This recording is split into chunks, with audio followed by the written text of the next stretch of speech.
here are 15 steps you can take to avoid your child being placed on an ADHD medication. Let's get it. Hello everyone and welcome to the channel. I'm Dr. Noble. Here are 15 steps you can take to help your child stay as far away from ADHD medications as possible. These are things that I've said to families over the last 20 years. These are steps that you can take. They're tangible, they're palpable, and they work. But know at the end of this video, if you take all these steps and your child requires an ADHD medication strategy, or that's a decision that you make as a family, that's not failure. This is not a video about shaming that decision. We prescribe these medications all the time because they work. But if your child doesn't need them, don't use them. Number one, preferential seating. I don't even have to tell you about this one. Your child needs to sit at the front of the class, away from the window, away from their away from their friends who are making poor choices, away from the glass tank full of iguanas or fish or whatever's in the back of the room, away from distractions. Ask your teacher if they're willing to place your child at the front, by the teacher's desk, away from distractions and away from peers that are going to lead them to make poor choices. Number two, frequent breaks. Just ask the school, say, hey, look, Johnny has a shortened attention span, okay? And he's not able to really put in the work for 60 or 90 minutes or whatever it is. He's going to need some breaks. So please find a way to creatively work breaks into the schedule. Look, a 2 or 3 minute movement break can make a huge difference for a child who's sitting under oppressive lights for 6 to 8 hours a day. So ask the teacher if they're willing to put a break in place. So ask the teacher if they're willing to put frequent breaks in place. Maybe not just for your child, but for everybody. Number three, break down tasks. Look, I am a doctor who treats ADHD and a bunch of other stuff, but I'm also a doctor who has ADHD and has been on all these medications and no longer take them. Now, that doesn't mean they're bad. Okay, doesn't mean they're wrong, doesn't mean you shouldn't consider that as a possibility for your family, but I made a decision to step away from those medications, and I'm going to link that video up above where you can go and watch my journey. But as I was preparing this video, I laughed as I read this particular step, because even now, my wife has to break things down into pieces. My colleagues, the people I work with, they have to break it down like they have to treat me like a child. They have to say, it's like step A, do this, B, do this. And it's no different for your child at school. They need to break down tasks into shorter, bite-sized chunks, right? Remind the teacher that if they're teaching something that requires a multifaceted approach and it's a multi-step directive, that it might behoove them to break it down into smaller tasks. Look, big chunks overwhelm people. It's hard to eat big chunks. It's hard to process big chunks. And so children who are being taught complicated things need to give the opportunity to break them down into pieces so that they can feel a sense of accomplishment as they complete each step of the journey, and their learning will go up. Number four, use visual aids. Listen, it's a common strategy in YouTube. It's a common strategy in the classroom. Don't tell people stuff that you can show them. Okay? And in class, kids need to be taught in many different ways. Like, not all of us are created in the same way. Some of us can sit and listen and be like, oh, I'm listening to you and you're saying things and I'm listening and learning and remembering things. Others of us just hear Charlie Brown's Teacher where it's like, wah, wah, wah, wah, wah. We're thinking about unicorns and about stratonimbus cumulus clouds in armpits. Like, we're thinking about that stuff. You know what I mean? And we need visual aids to kind of snap us back into what we're doing. Give your child, give an individual an alternative mechanism by which they can take in the information and process it in a meaningful way. Charts, graphs, scratch and sniff stickers. I don't really care what it is, but encourage the teacher to use different visual aids to help consolidate information in a way that's palpable and digestible for all students. Next up, number five, task timers. I first learned about this when I was meeting with a friend of mine who is an entrepreneur and started a company and did a bunch of these incredible things. And he pulled out of his fanny pack. This guy is a fanny pack wearing guy. Okay, so there's that, which is awesome. Okay, it's way better than using pockets. All right, but he pulls out of his fanny pack one of these little turn dial timers. okay? And he sets it for like 10 minutes or 20 minutes or 30 minutes or whatever it is, and that's the amount of time that he gives himself to work on a task before he makes himself take a break. And I really like this because oftentimes it's best to do something like that to force you to take a break even before you need to do it, because it kind of preserves your mental fortitude, right? It keeps a little gas in the tank. And with children at school, this is also a great strategy. Give them a timer, allow them to work on something for 5 or 10 minutes, and then make them at that point, the timer goes off, they get up, they move around, they do things. And maybe it's not just for your student, maybe it's for all of the class. Number 6, positive reinforcement strategies. Look, I'm going to tell you something. It's a metaphor, but I think you'll know what I mean if you've ever spent any time around a child. Children will work for things, okay? I work for money, right? And I work for meaning and value and all that, blah, blah, blah. But at the end of the day, I need to get paid. You need to get paid, right? So our incentive strategies, our reinforcement strategies in the adult land is going to typically involve money to some extent. Children will also do an extravagant amount of work for an incentive strategy, but it's usually not just money. It's also very cheap garbage from a dollar store, okay? It could be a ring that's fashioned like a spider. And these kids will work hard for incentivized. These kids will work hard if they're incentivized in increments to do the necessary work. You could ask a child, a team of children, to take asphalt shingles up a huge ladder and put them on the roof of a home in Iowa in August when it's 10,000 degrees here. And they would do it if in exchange for their labor, they could pick one item from the bag of goodies from the Dollar General store.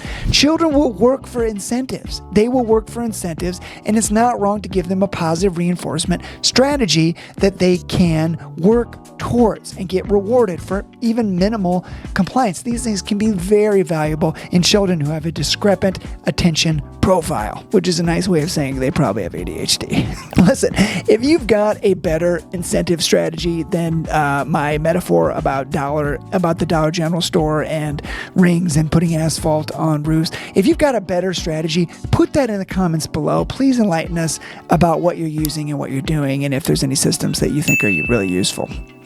Next up, number 7, alternate testing formats. Listen, if you want to keep your kid off of medication, okay, one of the ways we do that is we have to keep them away from impairment. And the way we measure impairment at school is multifaceted, but 2 primary ways is I get in trouble all the time, so I'm impaired behaviorally and socially, right? I struggle with peer relationships. I struggle with building relationships. It's hard for people to be around me. It's hard for me to be around me sometimes. You know, that's an example of an impairment from a social perspective, and that's really hard. But another way that we're impaired is academically. A child who can and should be able to demonstrate mastery over a subject matter or a skill set, but they just can't because they're unable to dial it in and focus. So sometimes we need to advocate. If we want to keep them away from medications, away from the impairment zone, we have to advocate for access to alternative testing strategies. Listen, I am a medical director. I am a medical director. I'm a part of a medical clinic, and I've done that for nearly 20 years. And I can tell you, being able to take a standardized test at 60 seconds per question, quickly eliminating stems and reading a question once and moving through testing in a timed fashion has helped me exactly 0. Okay, at no point during the day when I'm treating or working with families with children who have neurodevelopmental disorders or up against developmental hurdles, never do I say, man, I sure am glad I'm a good test taker. Sure am glad I'm really good at filling in bubbles with number 2 pencils, if they even make those anymore. Listen, the standardized testing mechanisms by which we determine if someone has mastery or can demonstrate mastery over a skill set are kind of antiquated, right? There's lots of ways to demonstrate mastery. It's not wrong to ask your teacher or your school if there's an alternate way that we could do this. Maybe they need testing in a separate space. Maybe they need somebody to read the questions to them. Maybe they need somebody to bubble in things for them because they have fine motor adaptive difficulties. Maybe they need a big pencil, like one of those great big giant ones to do the thing. I don't know, but be creative. Be creative. Can we remove the time restriction? Is it necessary to time these things? Like in the highest level work that I do, never am I timed. Never is something in the corner being like, well, Noble, you're behind schedule today. I mean, yeah, you get behind, but not in the ways that you think. Your child maybe can benefit from an alternative testing strategy. Number 8, fidget tools.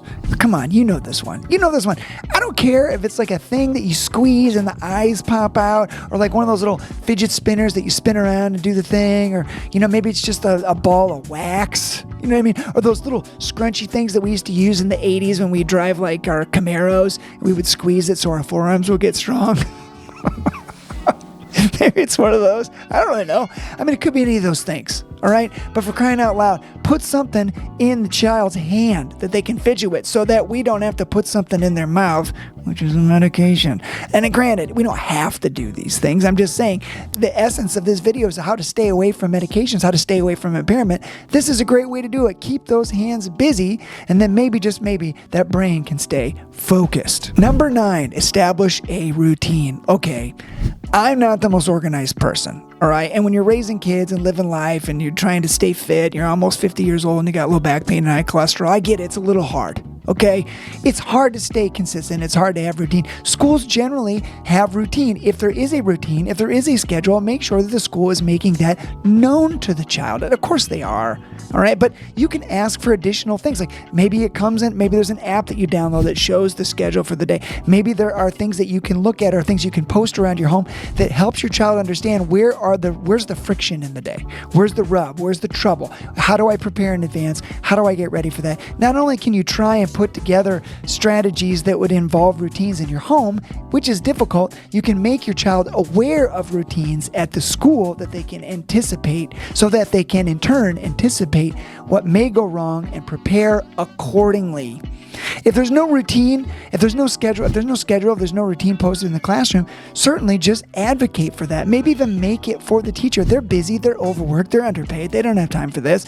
Go and make something amazing and share it with the class. Number 10, classroom visuals and auditory aids. Now that's different than visual aids, okay? I'm not talking about charts and graphs here. I'm talking about things that light up. Right? Maybe there's a siren that goes off every 10 minutes. Maybe there's a timer on somebody's phone, your child's phone, your teacher's phone.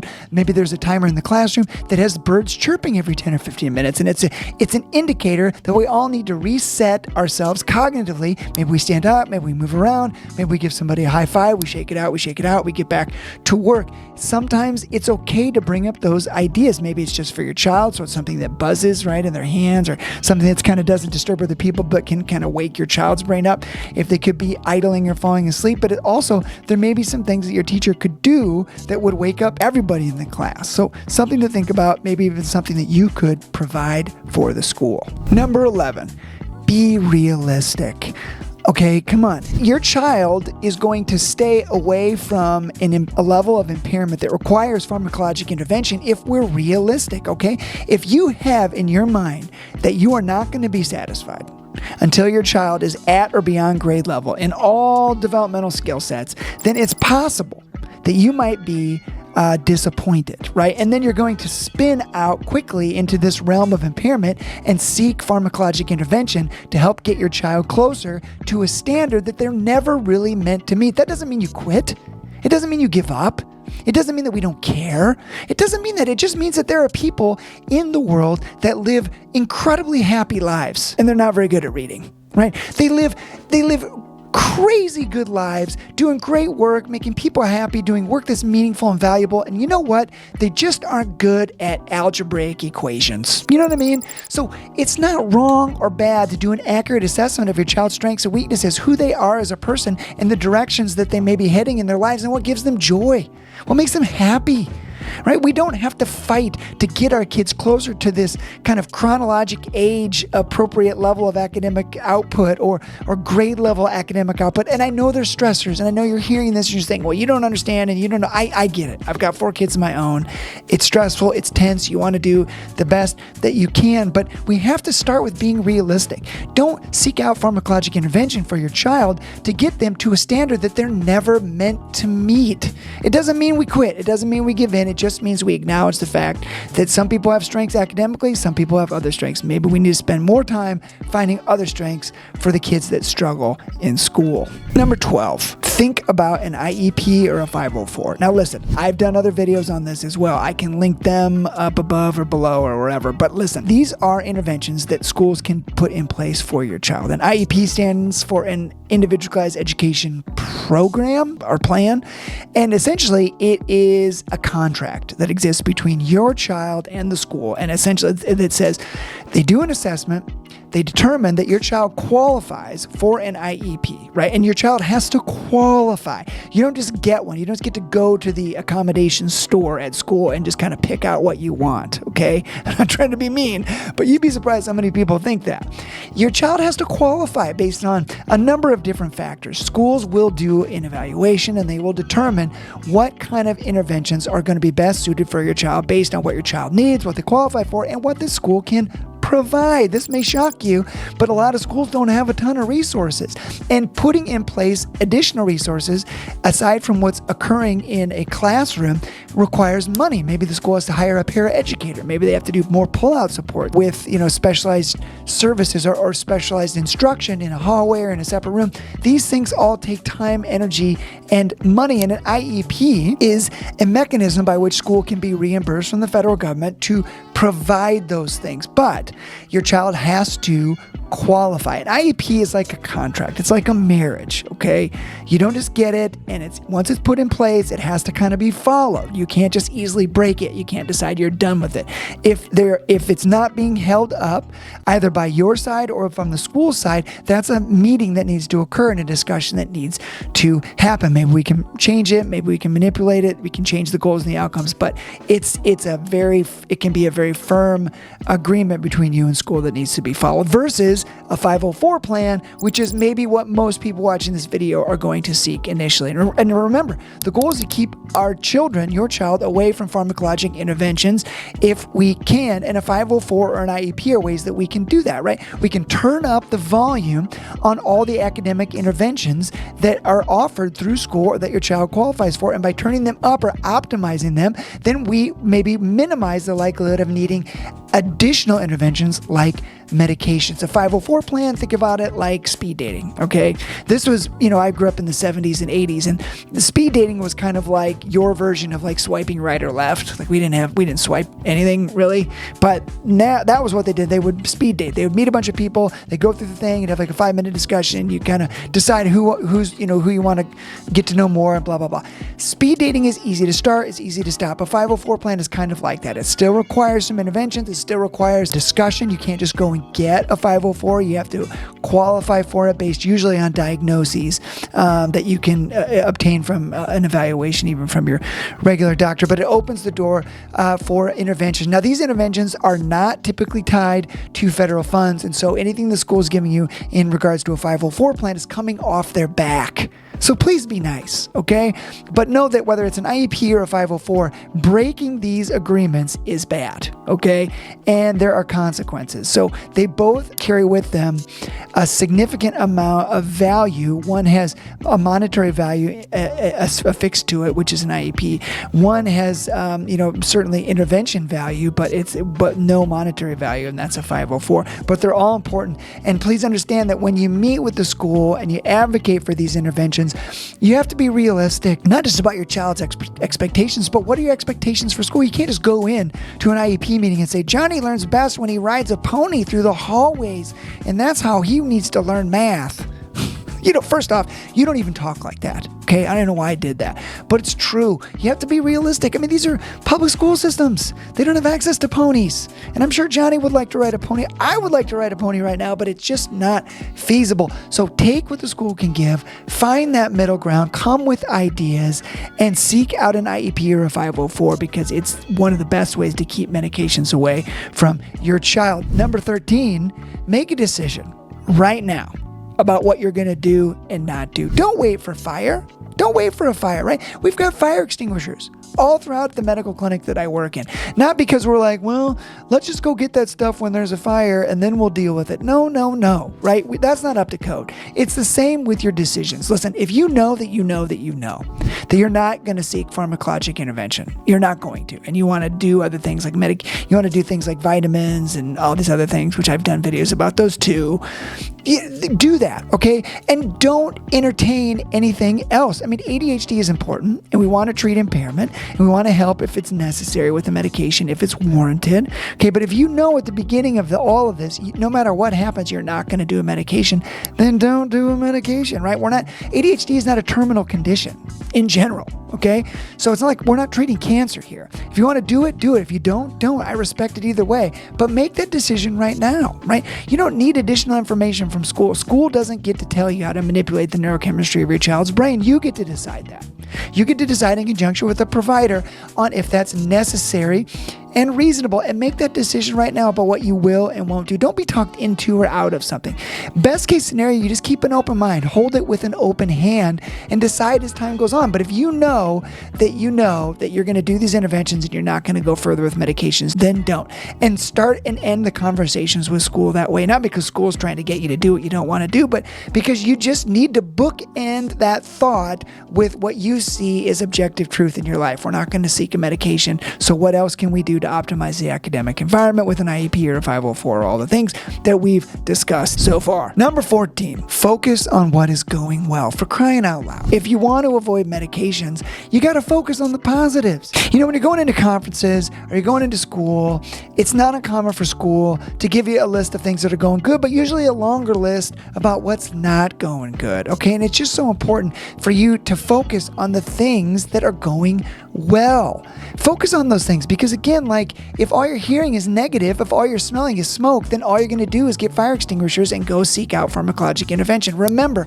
your child may not be the greatest at math, may need a lot of redirects and reminders and prompts, and they may be frustrating sometimes, but they're good kids. Right? They make good choices. Maybe they're good friends. Maybe they're really good at doing push-ups or jumping jacks. Like, find the positives and live in that space, right? And number 15, don't should on yourself. Your child may have difficulties with focus and attention, but it's not because you could have done something better or different. Wear denim skirts and read Laura Ingalls Wilder books and, eat organic carrots. That's not what this is. So don't spend a lot of time shoulding all over yourself what you shoulda, coulda done differently. It's a waste of time. It's a worthless intervention that only leads to fear, guilt, and shame. Thank you for watching this video, okay? If there are more videos you'd like to see, put those in the comments below. And please know that we've got a growing library of developmental behavioral pediatrics and clinical genetics expertise brought to you as often as we can, so that you don't have to waste time waiting in a line to meet some goofball like me when you can just watch the video. Keep it up. I'll see you in the next one.